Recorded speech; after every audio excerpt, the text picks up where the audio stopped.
Hello dear students, welcome to Education Rise. प्रिय विद्यार्थियों, कक्षा 12 की हिंदी साहित्य का जो फर्स्ट चैप्टर है देवसेना का गीत और कार्नेलिया का गीत जयशंकर प्रसाद जी के द्वारा लिखा हुआ, इसकी कंप्लीट अपन एक्सप्लेनेशन यानी व्याख्या करेंगे। सप्रसंग व्याख्या, शब्दार्थ भी देखेंगे। इसके जितने भी प्रश्न बनते हैं ऑब्जेक्टिव टाइप के प्रश्न वो भी अपन करेंगे, और इसके जो प्रश्न है लघुत्रात्मक, अति लघुत्रात्मक, निबंधात्मक सभी हम करने वाले हैं। चैप्टर वाइज कंप्लीट आपकी जो बुक है उसका अध्ययन हम करेंगे। शुरुआत करते हैं जयशंकर प्रसाद जी का जो फर्स्ट आपका चैप्टर है देवसेना का गीत और कार्नेलिया का गीत। आइए शुरू करते हैं। सबसे पहले जानते हैं जयशंकर प्रसाद के बारे में, अपन जानकारी प्राप्त कर लेते हैं, कवि परिचय जान लेते हैं। तो देखिए, आप देख सकते हैं जयशंकर प्रसाद का जन्म 30 जनवरी 1890 को हुआ था, और आपको कहीं पर जो है 1879 भी मिलेगा, थोड़ा सा वेरिएशन है 1889 और 90। तो आप लोग याद रखिएगा 1889 90 आप 90 लिख सकते हैं। और 1937 में इनकी जो है वो बीमारी की वजह से मृत्यु हो गई थी। जयशंकर प्रसाद का जन्म 30 जनवरी 1890 को काशी के गोवर्धन सराय में सुंगनी साहू परिवार में हुआ था। ठीक है, याद रखिएगा इनका जन्म। एक प्रश्न आपका आएगा, 4 नंबर का एक प्रश्न रहेगा, किसी कवि या किसी लेखक के व्यक्तित्व एवं कृतित्व पर प्रकाश डालिए। हिंदी साहित्य में उनके साहित्यिक परिचय के बारे में आपको लिखना पड़ेगा। आप एक इनकी सामान्य जानकारी जरूर आप याद रखिएगा। जन्म इनका काशी में हुआ था, सुंगनी साहू परिवार में इनका जन्म हुआ था।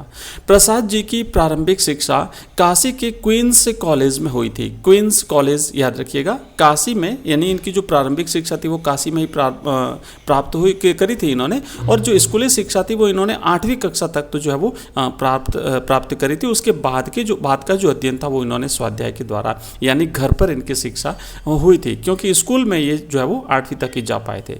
प्रसाद जी हिंदी के कवि, नाट्यकार, कहानीकार, उपन्यासकार और निबंध लेखक थे।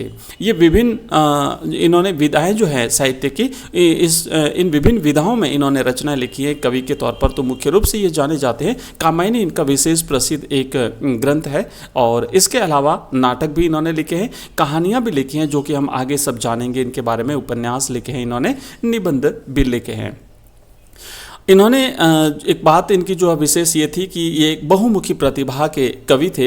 इन्होंने दर्शन, साहित्य, धर्म ग्रंथ, विभिन्न जो भाषाएं थी जैसे संस्कृत, पाली, उर्दू आदि का अध्ययन भी इन्होंने, अंग्रेजी का भी अध्ययन इन्होंने किया था। वे हिंदी साहित्य के छायावादी युग के 4 जो आधार स्तंभ माने जाते हैं ना। छायावादी हिंदी साहित्य के जो विभिन्न काल विभाजन को हम देखते हैं तो वहाँ पे जो छायावाद आता है, तो छायावाद के जो 4 आधार स्तंभ हैं जिसमें प्रसाद, पंत, निराला और महादेवी वर्मा, ये 4 आधार स्तंभ माने जाते हैं। उनमें से एक है प्रसाद यानी जयशंकर प्रसाद, पंत यानी सुमित्रा नंदन पंत, निराला यानी सूर्यकांत त्रिपाठी निराला, और महादेवी वर्मा जी।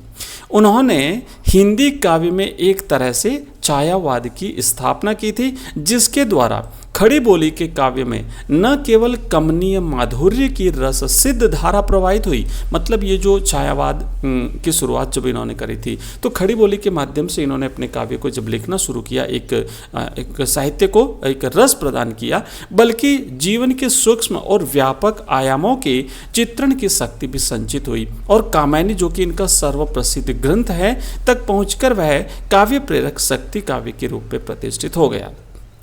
बाद के जो प्रगतिशील और नई कविता दोनों धाराओं के जो प्रमुख आलोचक थे, उन्होंने उनकी इस शक्तिमत्ता को स्वीकृति प्रदान करी।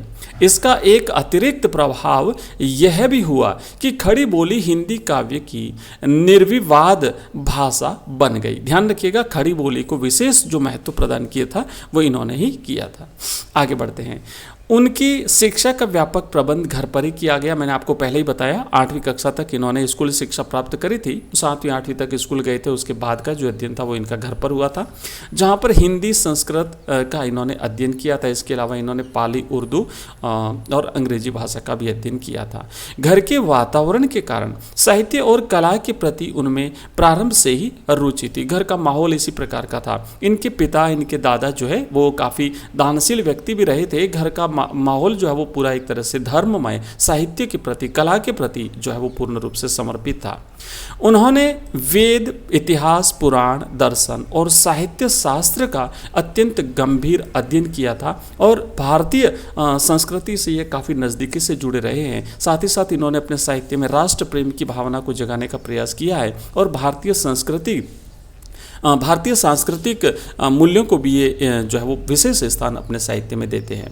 प्रसाद जी का पहला विवाह 1909 में विंध्यवासिनी देवी के साथ हुआ था। उनकी पत्नी को क्षय रोग था। अब देखिए परिवार की परिस्थितियाँ थोड़ी सी कुछ इस प्रकार रही थी कि इनके 3 विवाह हुए थे, जिसमें पहला विवाह 1909 में इनका विंध्यवासिनी देवी के साथ हुआ था। कुछ समय के बाद में पत्नी को क्षय रोग हो गया, जिसे अपन टीबी बोलते हैं।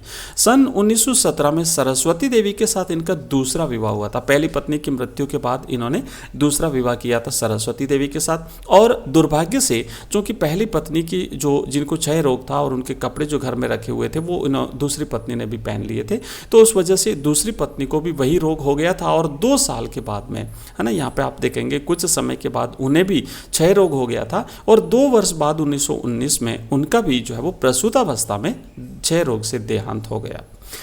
फिर परिवार के दबाव की वजह से और कठिन परिस्थितियों की वजह से इन्हें फिर से तीसरा विवाह भी कमला देवी के साथ करना पड़ा। और उनका जो एकमात्र पुत्र रत्न प्रसाद जो थे वो इनकी तीसरी पत्नी की संतान थे। स्वयं प्रसाद जी का जीवन भी अंत में क्षय रोग से ग्रस्त हो गया, मतलब वो भी क्षय रोग से ग्रस्त हो गए थे और विभिन्न इलाजों के बावजूद भी जो है इनका अंत हो गया था। ठीक है, उनका देहांत काशी में हुआ था। और आपकी रचनाओं में राष्ट्रवाद का स्वर प्रमुख रूप से दिखाई देता है।